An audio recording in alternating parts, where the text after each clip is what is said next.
Assalamualaikum warahmatullahi wabarakatuh. Saya Adipura dari Smart Academy kembali menjumpai Bapak dan Ibu sekalian. Hari ini saya akan membahas tentang sholat. Bapak dan Ibu yang selalu dimuliakan Allah, di dalam hadis dikatakan ibadah yang pertama dilihat oleh Allah dan dinilai oleh Allah adalah sholat. Apabila sholatnya sudah benar, maka yang lainnya pun pasti benar. Pertanyaan saya, tahukah kita bahwa sholat kita diterima atau tidak sama Allah? Padahal itu adalah ibadah yang pertama kali dinilai Allah. Rata-rata orang akan menjawab dengan kalimat yang sama, wallahu alam bisawab. Allah yang hanya mengetahui sholat kita diterima atau tidak.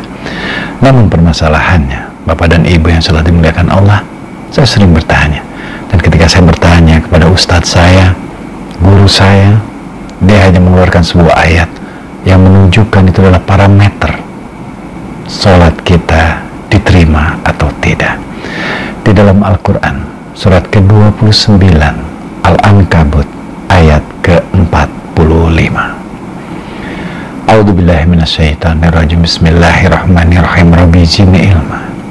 Utlu ma uhiya ilaika minal kitab wa aqimis shalah. Inna salata tanha anil fahsya'i wal munkar. Bacalah apa yang di dalam Alkitab Al-Quran dan dirikan sholat. Sesungguhnya sholat itu menghindarkan kita dari perbuatan keji dan mungkar. Jadi sholat adalah upaya kita agar kita terhindar dari perbuatan keji dan mungkar. Kalau saya boleh mempergunakan perumpamaan, sama seperti ketika kita hujan, kita mempergunakan payung. Payung diharapkan mampu melindungi kita dari air hujan. Tapi kalau kita sudah pakai payung dan masih basah kuyup, itu menunjukkan bahwa payung kita bocor atau rusak. Begitupun sesungguhnya sholat itu mencegah dari perbuatan keji dan mungkar. Jadi kalau kita masih saja sholat terus dan selalu mengerjakan perbuatan yang keji dan mungkar, maka sholat kita bocor. Sholat kita tidak diterima Allah. Karena ketika sholat kita diterima Allah, maka pasti kita bisa terhindar daripada perbuatan keji dan mungkar. Saya pernah dipertanyakan, apa benar bahwa sholat kita itu parameternya adalah setelah sholat kita tidak keji dan mungkar, maka sholat kita diterima atau tidaknya? Saya bilang, iya. Kenapa? Mari kita lihat ayat selang lain. Di dalam Al-Quran, surat ke-20 At-Toha, ayat ke-14. A'udzubillahi minasyaitonirrajim. Bismillahirrahmanirrahim. Rabbi zidni ilma. Innani annallahu la ilaha illa anna fa'budni wa aqimi sholata li zikri. Sesungguhnya aku ini adalah Allah, tidak ada Tuhan yang hak selain aku, maka sembahlah aku dan dirikanlah sholat untuk mengingat aku. Bapak dan Ibu yang selalu dimuliakan Allah, ketika kita sholat, kita ingat Allah. Tapi apakah setelah sholat kita tetap ingat Allah? Iya. Seperti dalam Al-Quran surat 4 An-Nisa ayat 103. A'udzubillahi minasyaitonirrajim. Bismillahirrahmanirrahim. Fa idza qadaytumus sholata fadhkurullaha qiyaman wa qu'udan wa ala junubikum. Dirikanlah sholat untuk ingat Allah, dan ketika kita sholat ingat Allah, tapi setelah sholat pun tetap ingat Allah ketika duduk, berdiri, dan berbaring. Coba Bapak-bapak dan Ibu bayangkan, kalau saya sholat subuh, saya ingat Allah, dan setelah sholat subuh saya tetap ingat Allah ketika duduk, berdiri, dan berbaring. Kemudian sholat duhur, saya sholat duhur, saya ingat Allah, dan setelah sholat duhur saya masih tetap ingat Allah ketika duduk, berdiri, dan berbaring. Dan kemudian saya sholat lagi asar, saya ingat Allah. Dan setelah sholat pun saya tetap ingat Allah ketika duduk, berdiri, dan berbaring. Dan kemudian saya sholat maghrib, saya pun ingat Allah. Dan setelah sholat maghrib saya tetap ingat Allah ketika duduk, berdiri, dan berbaring. Kemudian saya sholat isya. Ketika sholat isya saya ingat Allah. Dan setelah sholat isya pun saya tetap ingat Allah ketika duduk, berdiri, dan berbaring. Maka apa yang terjadi? Dari setelah sholat subuh sampai dengan kita tidur, kita selalu ingat Allah.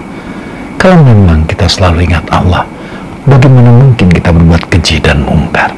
Maka menurut hemat saya, kalau sholat kita diterima atau tidaknya, parameter atau acuannya adalah setelah sholat, apakah kita masih keji dan mungkar. Kalau setelah sholat kita tidak keji dan mungkar, maka itulah sholat yang Allah kehendaki. Maka dalam pemahaman saya ini, sholat seseorang diterima apabila dia sudah tidak keji dan mungkar. Dan ini sesuai dengan hadis yang saya sebutkan. Ibadah yang pertama dinilai sholat. Apabila sholatnya sudah benar, maka yang lainnya pergi. Bapak dan Ibu, waktu sholat telah ditetapkan oleh Allah. Tadi di dalam Al-Quran surat 4 An-Nisa ayat 103, saya akan lanjutkan bagian terakhir dari ayat tersebut. Fa'idat ma'nantum fa'akimus sholat inna sholata kanat alal mu'minina kitaban mauqutan. Sesungguhnya sholat itu adalah fardu yang ditentukan waktunya atas orang-orang yang beriman. Jadi sholat adalah ibadah yang telah ditetapkan waktunya. Dan di dalam Al-Quran waktu sholat ada 5. Surat ke-11 Hud ayat 114. A'udzubillahi minasyaitonirrajim. Bismillahirrahmanirrahim. Rabbi jinni ilma wa aqimi sholata torofain nahari wa julafan minal lail. Dirikanlah sholat itu pada kedua tepi siang dan petang dan permulaan malam. Tapi pagi kita masih belum tahu. Tapi petang asar, permulaan malam maghrib. Maka di ayat ini ada 3 waktu sholat. Dan ayat ini pun bukan hanya di sini, masih juga ada ayat yang lain yang menjelaskan ayat ini. Di dalam Al-Quran surat ke-17 Al-Isra ayat ke-78. A'udzubillahi minasyaitonirrajim. Bismillahirrahmanirrahim. Rabbi jinni ilma aqimi sholata liduluki syamsi ila ghasaqil lail wa qur'an al-fajr. Dirikanlah sholat dari sesudah matahari tergelincir, sholat duhur, dan gelap malam isya. Dan dirikanlah sholat subuh, karena sesungguhnya sholat subuh disaksikan oleh para malaikat. Jadi dengan mempergunakan 2 ayat tadi, surat 11 Hud ayat 114 dan surat 17 Al-Isra ayat ke-78, maka waktu sholat di dalam Al-Quran tepi pagi adalah sholat subuh, tepi petang asar, permulaan malam maghrib, ketika matahari tergelincir duhur, dan gelap malam adalah isya. Bapak dan Ibu yang telah dimuliakan Allah, di dalam hadis dikatakan sahnya sholat apabila wudunya sah. Sementara soal wudu ada aturan Allah di dalam Al-Quran surat ke-5 Al-Maidah ayat 6. A'udzubillahi minasyaitonirrajim. Hai orang-orang yang beriman, apabila kamu hendak mengerjakan sholat, maka basuhlah mukamu dan tanganmu sampai siku, dan sapulah kepalamu, dan basuhlah kakimu sampai kedua mata kaki. Bapak dan Ibu, Imam Al-Ghazali pernah berkata, banyak orang yang berwudu hanya bermain-main dengan air karena dia melupakan makna daripada toharah atau bersucinya. Padahal dalam sunnah dikatakan wudu itu diawali dengan jagalah perabaanmu.